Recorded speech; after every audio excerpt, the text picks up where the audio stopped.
Good morning, students. Today we will start our new chapter. It is an reconstitution of the partnership. Means it's an admission of partner. What do you mean by the reconstitution of the partnership? What is the meaning of the reconstitution of the partnership? Reconstitution means some of the changes made in a partnership. Some of the changes relating to the partners or some of the firms. Some changes are made in a partnership form, just like of related to the someone partner should be admitted in firm. Sometimes it should be retired a partner. Sometimes some of the ratio of the profit sharing ratio should be changed. Sometimes become a some of the someone person or some partner should be a debt. Reconstitution म्हणजेच काय, काही थोडेफार changes जे झालेले असतील म्हणजेच की एखादा पार्टनर ॲडमिट होत असेल किंवा एखादा पार्टनर रिटायर्ड होत असेल, अदरवाईज एखादा पार्टनर डेथ झाला असेल, अदरवाईज नाहीच काही तर प्रॉफिट शेअरिंग रेशोमध्ये काहीतरी चेंजेस करायचे असतील, ते सगळे चेंजेस सगळं काही वेगळं असं होणं त्याला आपण म्हणणार रिकन्स्टिट्यूशन ऑफ द पार्टनरशिप. रिकन्स्टिट्यूशनमध्ये 3 पार्ट्समध्ये आहेत. ते म्हणजे पहिलं म्हणजे ॲडमिशन ऑफ पार्टनर, दुसरं रिटायरमेंट ऑफ पार्टनर आणि तिसरं म्हणजे death of partner. So in our so we will learn a new part. It is an admission of partner. What is the meaning of the admission of partner? Admission of partner means introduction. First one, introduction. According to the section 31 of the Partnership Act 1932, someone person should be admit in a partners existing old partners. It means कोणीतरी एखादा नवीन व्यक्ती partnership act 1932 नुसार जुन्या पार्टनर्सच्या सहमतीने नवीन partner admit होत असेल त्याला आपण म्हणणार आहोत admission of partner. Admission of partner it's a new partner entered in a partnership form. Naveen partner काय होणार आहे, फॉर्ममध्ये एंटर्ड होणार आहे.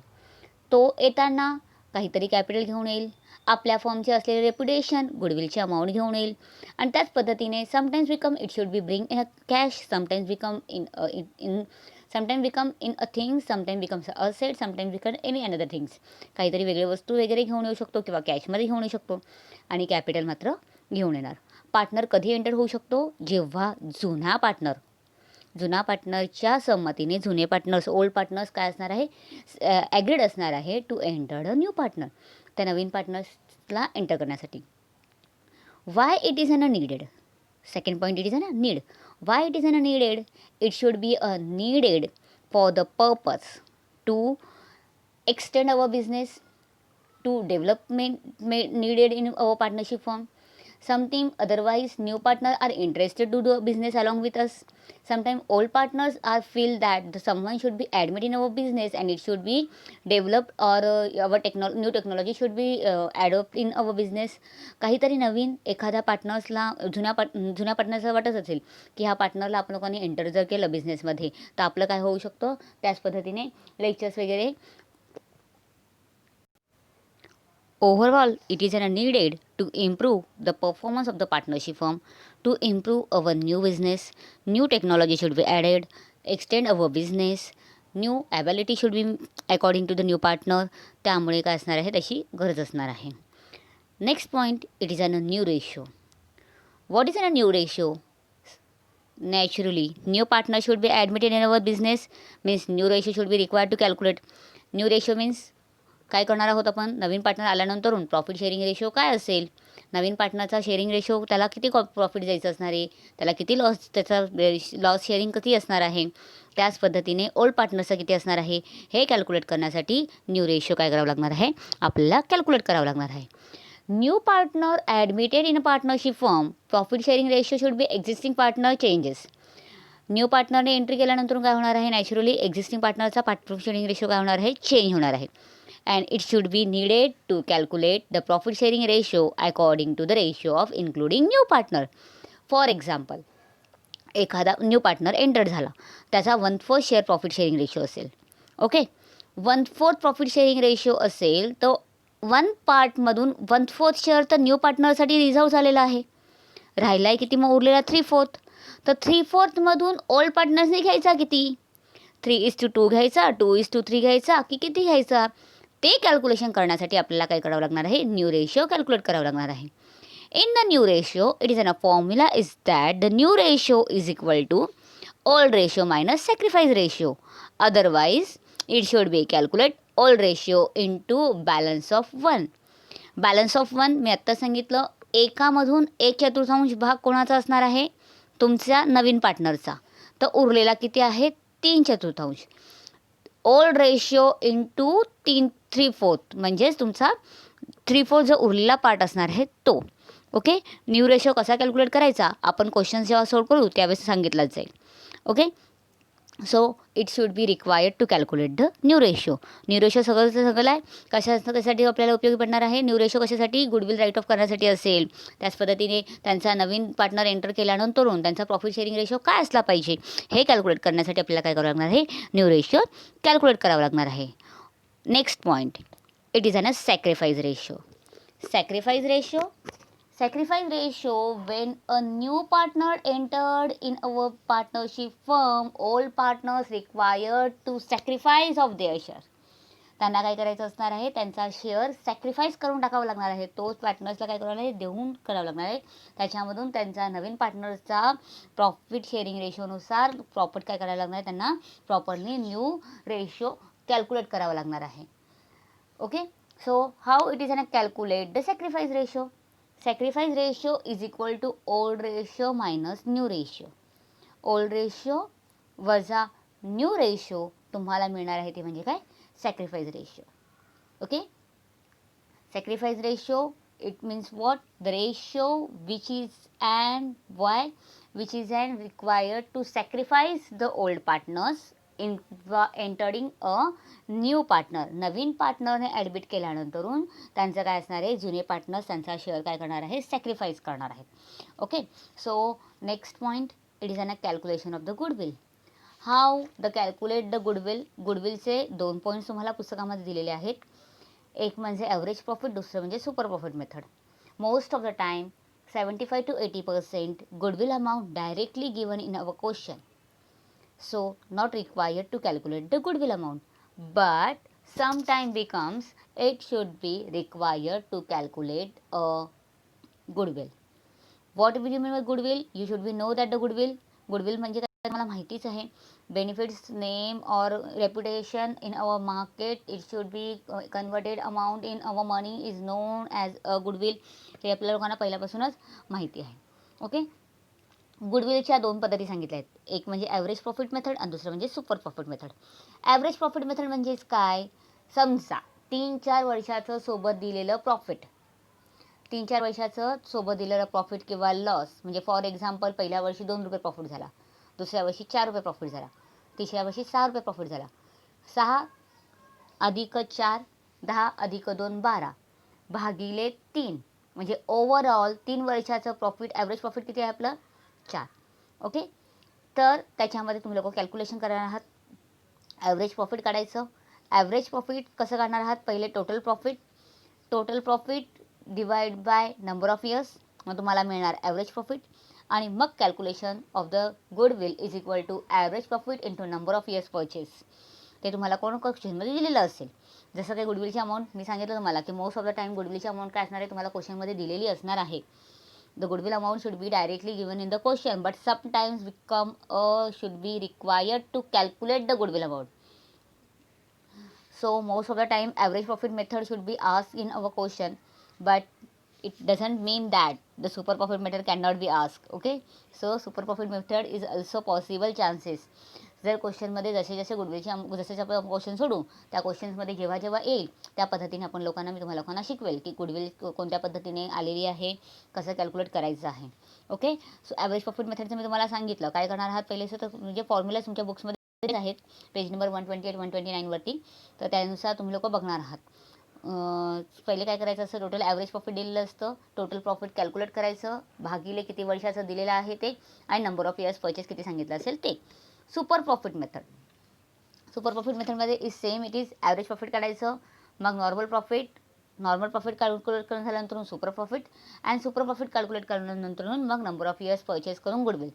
ज्या क्वेश्चनमध्ये जेव्हा तुमच्याकडे येईल, पुस्तकामध्ये क्वेश्चन सोडवायला येईल, त्यावेळेस आपण लोक काय करूया, कॅल्क्युलेशन गुडविलची अमाऊंट मी तुम्हाला शिकवेल. Okay, Now in that slide, some two parts should be divided. First part, it is in a journal entries and balance sheet, and second part is in a revaluation account, partners capital account, balance sheet, cash and goodwill. It means what? In that question, when a admission question in an exam, how, what should be asked? Sometime becomes they should be asked to pass the journal entries and prepare a new balance sheet, or sometimes they ask that prepare a revaluation account. It's another name of the revaluation account. It is a profit and loss adjustment account. Revaluation account, otherwise second name it is on what? Profit and loss adjustment account. दोघांपैकी एक काहीतरी दिलेलं असेल. दुसरं असणार आहे creates partners capital, new balance sheet, and if you want, if you feel that to create a cash account, cash ledger and goodwill account. Okay, it should be depend on your suitability. जर तुम्हाला तोंडी उत्तर येत असेल तर काही गरज नाही कॅश अँड गुडविल अकाउंट बनवायची. If you feel that it should be make some mistakes in our cash account and goodwill account and prepare directly cash account and goodwill account. What is an ask in a question? If they should be asked in a question to pass the journal entries, first of all, read the question properly. After reading the question, what is an ask in question? Because of we should be having a habitual that to prepare the ledgers account. So many times the question should be asked the prepare the ledgers account. So we are feel that the asking the ledgers account. So then we should be directly prepare the ledgers account. After that exam we should be getting information. Oh so no, we should be asked the journal entries, but we are preparing the ledger. So first of all, read the question properly. What is going to ask in that question? Because of in that question having a chances that to ask journal entries as well as ledger account. समजा ledger journal entry विचारलेले असतील तर काही विचार करायचा नाही. Revaluation account तर बनवायचंच असणार आहे, कारण की रिव्हॅल्युएशन अकाउंटवरूनच आपल्याला प्रॉफिट आहे की लॉस आहे ते फाइंड आउट करावं लागतं. त्यामुळे पार्टनर्स कॅपिटल भरून घ्यायचं शॉर्टमध्ये. अदरवाईज तोंडी काढता आलं उत्तर तर वेल अँड गुड, नाहीतर मग रिव्हॅल्युएशन अकाउंट्स बनवूनच घ्यायचं. पार्टनर्स कॅपिटल रफ वर्क म्हणून बनवून ठेवायचं. बॅलन्स शीट त्या क्वेश्चनमध्ये विचारतातच, त्यामुळे बॅलन्स शीट बनवायची. नाव अ जर्नल एंट्रीज. जर्नल एंट्रीमध्ये सगळ्यात पहिली एंट्री म्हणजे कुठली असणार आहे? फर्स्ट ऑफ ऑल, पहिली एंट्री जो काही दिलेलं असेल, प्रॉफिट अँड लॉस दिलेला असेल, जुन्या पार्टनरचा प्रॉफिट अँड लॉस असेल, जनरल रिझर्व असेल किंवा जुना प्रॉफिट असेल किंवा रिझर्व फंड असेल किंवा काही, first of all it should be transfer to the partners capital. First entry, pass general ledger should be distributed among the old partner. It should be only for the old partners, not for the new partners. आलेलं profit किंवा loss जे काही असेल ते जुन्या पार्टनर्सचं असणार आहे, नवीन पार्टनर्सचं नाही. बिकॉज ऑफ नवीन पार्टनर आत्ता फर्ममध्ये एंटर करत आहे, याच्या पुढच्या प्रॉफिट किंवा लॉसशी त्याचा संबंध असणार आहे. So general reserve fund, profit, accumulated profit, accumulated loss, anything should be distributed among the old partner. Second point काय करणार आहात तुम्ही लोक? सेकंड एंट्री पास करा, ती म्हणजे पार्टनरने new partner enter in a business. When the new partner should be admitted in business at that time he should be bring a capital as well as the goodwill. Capital आणि goodwill घेऊन येईल, तर capital आणि गुडविलची entry pass करायची. Combine entry pass करा, otherwise separate entry pass करा as per the wish. Okay. Third things, what is an a journal entry? I should be explain in a question. मी तुम्हाला क्वेश्चनमध्ये एक्सप्लेन करेलच. Okay. Next third entry काय पास करणार आहात तुम्ही लोक? Goodwill should be distributed among the old partner. Goodwill काय करणार आहात तुम्ही लोक? ओल्ड पार्टनर्समध्ये डिस्ट्रीब्यूट करणार आहात. नेक्स्ट पॉईंट तुमचा काय असणार आहे? तो म्हणजे पुढचा पॉईंट असेल रिव्हॅल्युएशन अकाउंटचं असेट्स किंवा liabilities. What is an revaluation account? Revaluation account it's and the purpose of, ते कशासाठी असणार? रिव्हॅल्युएशन अकाउंटचं पर्पज काय आहे की आत्तापर्यंतच्या आपल्या फॉर्ममध्ये प्रॉफिट झाला आहे की लॉस झाला आहे, असेटची व्हॅल्यू रिव्हॅल्यूड करायची, लायबिलिटीजला रिव्हॅल्यूड करायचं. असेटची व्हॅल्यू लायबिलिटीजला रिव्हॅल्यू करायची म्हणजे नेमकं काय? फॉर एक्झाम्पल, आता इतक्या वर्षापासून आपण बिझनेस करत होतो. इतक्या वर्षापासून बिझनेस करत असताना आपली जी काही जमापुंजी होती त्याच्यावरती आपला अधिकार आहे, म्हणजे आपल्या ओल्ड पार्टनर्सचा अधिकार आहे, आपल्या ओल्ड पार्टनर्सचं राईट्स आहे. ते आपलं प्रॉफिट किंवा आपलं असणार आहे. ठीक आहे. सेम आपलं प्रॉफिट आपण त्या नवीन पार्टनरला द्यायला तयार नाही आहोत म्हटल्यावरती नवीन पार्टनर आपला असलेला लॉस कसा बेअर करेल? म्हणून काय करायचं? असेट्स आणि लायबिलिटीजचा रिव्हॅल्यूड करायचं. रिव्हॅल्युएशन अकाउंट्सचे दोन पार्ट्समध्ये, debit side and credit side. If the assets value increase, it means at that time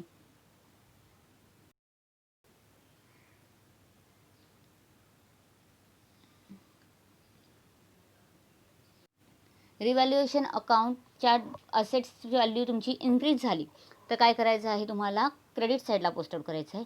असेट्सची value समजा डिक्रीज झाली तर ती काय करणार तुम्ही लोक रिव्हॅल्युएशनच्या डेबिट साईडला.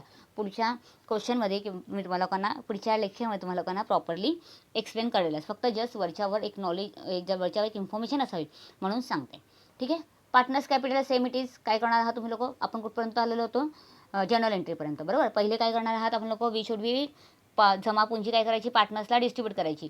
दुसरी थिंग्स काय करायचं आहे, कॅपिटल किंवा कॅपिटल अमाऊंट काय आपली गुडविलची कॅशची अमाऊंट काय करायची आहे, त्याची कॅश आणि गुडविल घेऊन आला असेल ती कॅश आणि गुडविल काय करायची तुम्हा लोकांना नवीन पार्टनर्सला घेऊन घ्यायची. त्याच्यानंतर गुडविलची अमाऊंट पार्टनर्सला डिस्ट्रीब्यूट करून घ्यायची. पण डिस्ट्रीब्यूट करायला सांगितलं असेल तर डिस्ट्रीब्यूट करून घ्यायची. इन द बुक्स ऑफ फॉर्ममध्ये सेव्ह करायची असेल तर इन द बुक्स ऑफ फॉर्ममध्ये सेव्ह करून घ्यायची. आणि गुडविलमध्ये मात्र काळजीपूर्वक लक्ष द्यायचं आहे. गुडविलची काय सांगितलं आहे, फॉर्मचं सांगितलं आहे का फक्त एक्झिस्टिंग पार्टनरची न्यू पार्टनरची सांगितलेली आहे. सो ती कॅल्क्युलेट प्रॉपरली करून मग गुडविलची अमाऊंट ट्रान्सफर करायची. चौथी एंट्री ट्रान्सफर करायची असेट्स रिव्हॅल्यूडची. एक तर असेटची व्हॅल्यू वाढली असेल किंवा असेटची व्हॅल्यू कमी झाली असेल ते तुम्ही बघणार आहात.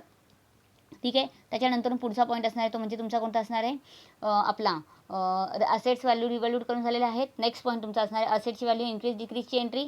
5 एंट्री झाले आहेत. प्रॉफिट किंवा लॉस फाइंड आउट करायचा. प्रॉफिट किंवा लॉस फाइंड आउट करून घ्यायचे. Profit and loss find out करून झाला की तो डिस्ट्रीब्यूट करून टाकायचा. अँड लास्टवर entry about our distribution of the accumulated जो आलेला प्रॉफिट असेल रिव्हॅल्युएशनचा तो काय करायचा तुम्हाला ट्रान्सफर करायचा आहे. ओके. मोजून 6 ते 7 एंट्रीजच्या वरती एकही एंट्री तुमची नसणार आहे. ओके. नंतर त्याचे इफेक्ट्स तुम्हाला काय करायचे आहेत, सेम ॲज इट इज. मग नंतर तुम्हाला न्यू बॅलन्स शीट बनवायची असणार आहे. So revaluation account is the same. Ledger posting करणार आहात ते तुम्हाला लोकांना मी क्वेश्चनमध्ये किंवा पुढच्या लेक्चरमध्ये एक्सप्लेनच करेल. ओके. So thank you.